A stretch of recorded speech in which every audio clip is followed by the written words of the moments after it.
Hello दोस्तों, नमस्कार। स्वागत है आपका हमारे यूट्यूब चैनल ऑनलाइन हिस्ट्री पर। दोस्तों, आज हम हिंदी के मोस्ट इम्पोर्टेंट 40 क्वेश्चन कवर करने वाले हैं। अगर आप यूपी ट्रिपल एससी या यूपी पैट या यूपी लेखपाल की तैयारी कर रहे हैं तो ये क्वेश्चन आपके लिए बहुत ही पूछे जाते हैं। और पिछली परीक्षाओं में पूछे गए क्वेश्चन जो हमने क्वेश्चन लिए हैं बहुत ही सिलेक्टेड क्वेश्चन और एग्जाम ओरिएंटेड क्वेश्चन लिए हैं। तो चलते हैं अपने क्वेश्चनों की तरफ। तो शुरू करते हैं दोस्तों। पहला क्वेश्चन है हमारा, भाषा की सबसे छोटी इकाई है। तो भाषा की सबसे छोटी इकाई बाण होती है। भाषा की सबसे छोटी इकाई बाण होती है। डी हमारा रहेगा राइट आंसर। बढ़ते हैं नेक्स्ट क्वेश्चन की तरफ। नेक्स्ट क्वेश्चन है, वर्णमाला किसे कहते हैं। तो इसमें बताना है कि वर्णमाला किसे कहते हैं। तो वर्णों के व्यवस्थित समूह को वर्णमाला कहते हैं। डी रहेगा हमारा राइट आंसर। बढ़ते हैं नेक्स्ट क्वेश्चन की तरफ।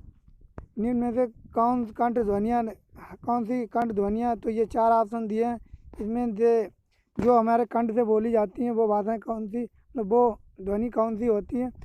तो इसमें बताना है। तो का और खा ये हमारे कंठ से बोली जाती हैं। जैसे का और खा ये कंठ से ही इनका स्वर निकलता है। बढ़ते हैं नेक्स्ट क्वेश्चन की तरफ। नेक्स्ट क्वेश्चन है हमारा, स्थान के आधार पर बताया मूर्धन्य व्यंजन कौन से हैं। तो चार ऑप्शन दिए हैं। इसमें से आपको बताने हैं मूर्धन्य व्यंजन कौन से। हाँ, तो डा और ढा ये सी रहेगा हमारा राइट आंसर। ये हमारे मूर्धन्य व्यंजन है। तो बढ़ते हैं नेक्स्ट क्वेश्चन की तरफ।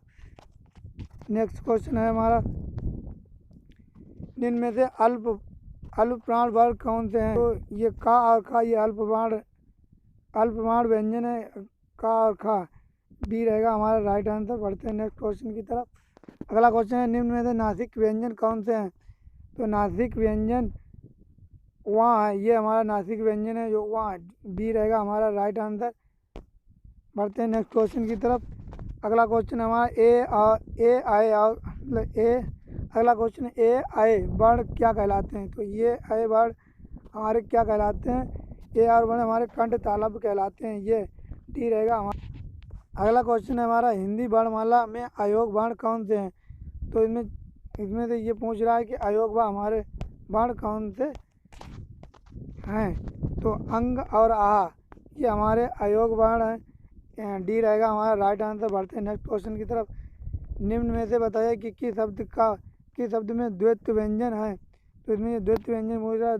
तो दिल्ली हमारा द्वैत व्यंजन है। तो डी रहेगा हमारा राइट आंसर। शब्द में पूछ रहा है द्वैत व्यंजन कौन से है। तो इसमें द्वैत व्यंजन लगे हुए हैं। तो सा और हा ये कौन से व्यंजन कहलाते हैं। तो संघर्षी व्यंजन कहलाते हैं। ये हमारा डी रहेगा राइट आंसर। बढ़ते हैं नेक्स्ट क्वेश्चन की तरफ। निम्नांकित में से बताइए कि नवीन ध्वनियाँ कौन सी हैं। तो खा और गा ये हमारी नवीन ध्वनियाँ, ए रहेगा हमारा राइट आंसर। बढ़ते हैं नेक्स्ट क्वेश्चन की तरफ। निम्न में से कौन सा घोष वर्ण है। तो इसमें घोष वर्ण पूछ रहा है। तो इसमें माँ जो हमारा घोष वर्ण है। तो सी रहेगा हमारा राइट आंसर। क्वेश्चन हमारा, कौन सा अमानक वर्ण है। तो इसमें ये बताना है कौन सा अमानक वर्ण है। तो माँ जो है एक अमानक वर्ण है। ये हमारा सी रहेगा राइट आंसर। बढ़ते हैं नेक्स्ट क्वेश्चन। का गा जा ध्वनियाँ किसकी हैं। तो इसमें बताना है कि ये कौन सी भाषा की ध्वनियाँ हैं ये पूछ रहा है। तो हमारा अरबी फारसी की ध्वनियाँ हैं। बी रहेगा हमारा राइट आंसर। बढ़ते हैं नेक्स्ट क्वेश्चन की तरफ। हिंदी में मूलतः वर्णों की संख्या कितनी होती है। तो इसमें हिंदी में मूलतः वर्णों की संख्या 52 होती है। सी रहेगा हमारा राइट आंसर। बढ़ते हैं नेक्स्ट क्वेश्चन की तरफ। छा ध्वनि किसके अंतर्गत आती है। तो छा ध्वनि हमारी संयुक्त वर्ण होती है। ये दो शब्दों से मिलकर बना होता है, दो वर्णों से मिलकर बनी होती है। इसे कहते हैं संयुक्त व्यंजन। छा ध्वनि किसके अंतर्गत आती है। छा ध्वनि संयुक्त वर्ण, ये दो वर्णों से मिलकर बनी होती है, उन्हें संयुक्त वर्ण कहते हैं। तो बढ़ते हैं नेक्स्ट क्वेश्चन की तरफ। हिंदी शब्दकोश में छा का क्रम किस वर्ण के बाद आता है। तो हिंदी शब्द में छा वर्ण का के बाद आता है। ये जो छा शब्द होता है ये दो वर्णों के मेल से बना होता है। तो अगला क्वेश्चन है, ज्ञा वर्ण किस वर्णों के संयोग से बना है। तो ज्ञा शब्द हमारे जा और वहाँ वर्णों से बना है। ये बी रहेगा हमारा राइट आंसर, जा और वहाँ वर्णों से बना है। पढ़ते हैं नेक्स्ट क्वेश्चन की तरफ। अघोष वर्ण कौन सा है? अघोष पूछ रहा है इसमें, अघोष वर्ण कौन सा? ये 4 ऑप्शन दिए हैं, अघोष वर्ण बताना है। तो ये डी रहेगा हमारा, सा जो है, सा जो है हमारा अघोष वर्ण है। तो डी रहेगा हमारा राइट आंसर। बढ़ते हैं नेक्स्ट क्वेश्चन की तरफ। घा का उच्चारण स्थान कौन सा है? घा, तो इसमें घा का उच्चारण स्थान पूछ रहा है। तो बी जो है ये कंठ से बोला जाता है घा, तो हमारा बी रहेगा राइट आंसर। बढ़ते हैं नेक्स्ट क्वेश्चन की तरफ। इसमें संयुक्त व्यंजन कौन सा है? संयुक्त व्यंजन पूछ रहा है। तो संयुक्त व्यंजन क्या है? जो ये हमारा 2 वर्णों के मेल से बना होता है, ये हमारा ज्ञा जो है हमारा संयुक्त वर्ण है। बी रहेगा हमारा राइट आंसर। पढ़ते हैं नेक्स्ट क्वेश्चन। निम्नलिखित में से कौन सा उच्चारण की दृष्टि से दंत नहीं है? दंत मतलब जो हमारे दांतों से नहीं बोला जाता है। उसमें ये परीक्षा हाल में दोस्तों नहीं का बिल्कुल ध्यान रखना। ये जो होता है ये अक्सर बच्चे कंफ्यूज होते हैं और गलत आंसर करके आ जाते हैं। तो नहीं का बिल्कुल ध्यान रखना। तो इसमें पूछ रहा है कि दंत नहीं है, तो हमारा जो डी है, डी ऑप्शन है वो हमारा सही है। निम्नलिखित में कौन सा वर्ण उच्चारण दृष्टि से दंत नहीं है? इसमें ये पूछ रहा है कि दंत नहीं है, तो इसमें नहीं का बिल्कुल ध्यान रखना है, क्योंकि परीक्षा हाल में कुछ क्वेश्चन घुमा के पूछ लिए जाते हैं। तो इसमें नहीं शब्द बहुत ही मतलब ध्यान रखना है। तो बढ़ते हैं इसमें बताते हैं।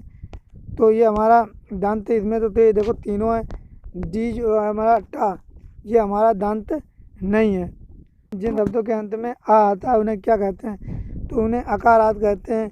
डी रहेगा हमारा राइट आंसर। पढ़ते हैं नेक्स्ट क्वेश्चन की तरफ। दोस्तों अगर हमारी वीडियो अच्छी लग रही है तो दोस्तों के पास शेयर करें और लाइक करें और चैनल को सब्सक्राइब करें। तो बढ़ते हैं नेक्स्ट क्वेश्चन की तरफ। अगला क्वेश्चन है हमारा, छा वर्ण किसके सहयोग से बना है? तो अगला क्वेश्चन, छा जो है का और सा वर्णों से, का और सा वर्णों के योग से बना है। बढ़ते हैं नेक्स्ट क्वेश्चन की तरफ। हिंदी वर्णमाला से स्वरों की संख्या कितनी है?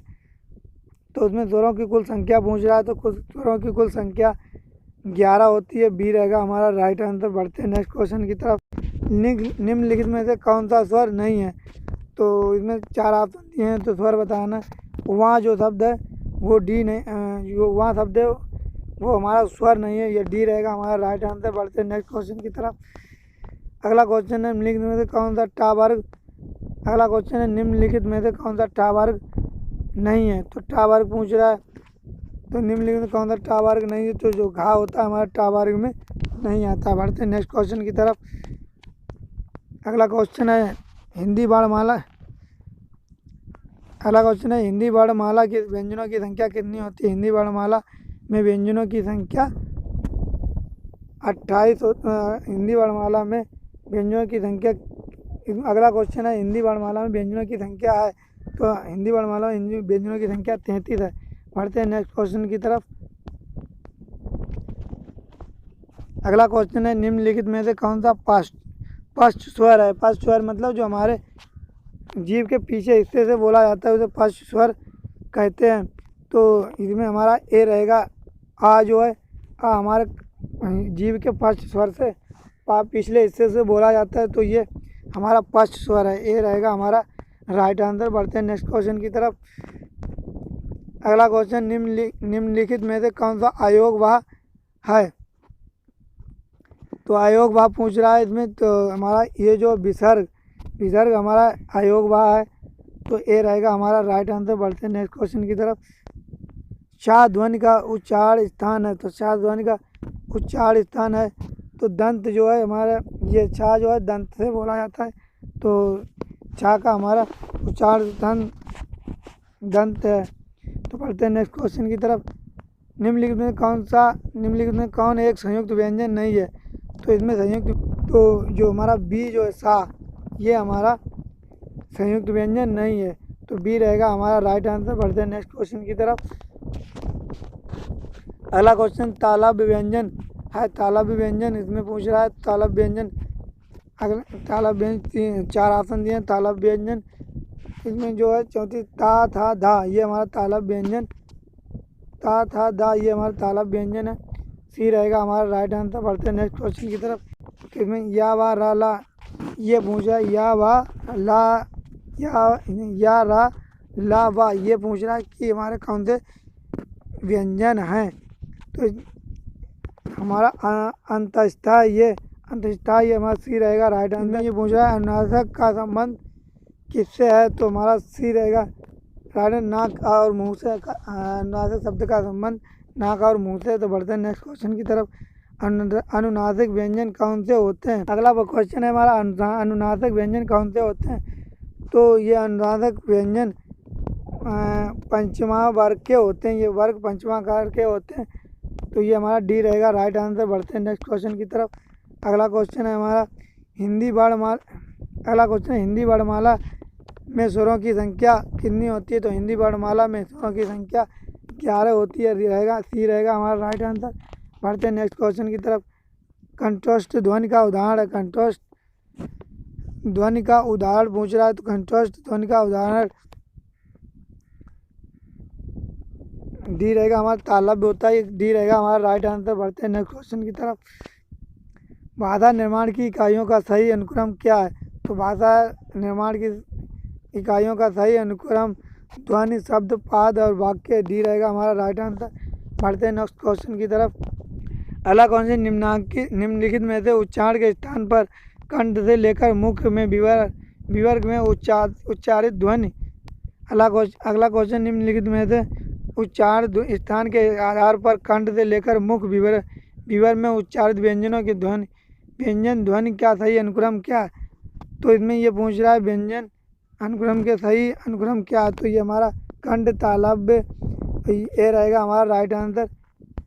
तो आज के लिए दोस्तों बस इतना ही। अगर वीडियो हमारी अच्छी लगी हो तो दोस्तों का लाइक करें और दोस्तों के पास शेयर करें और चैनल को सब्सक्राइब करना ना भूलें।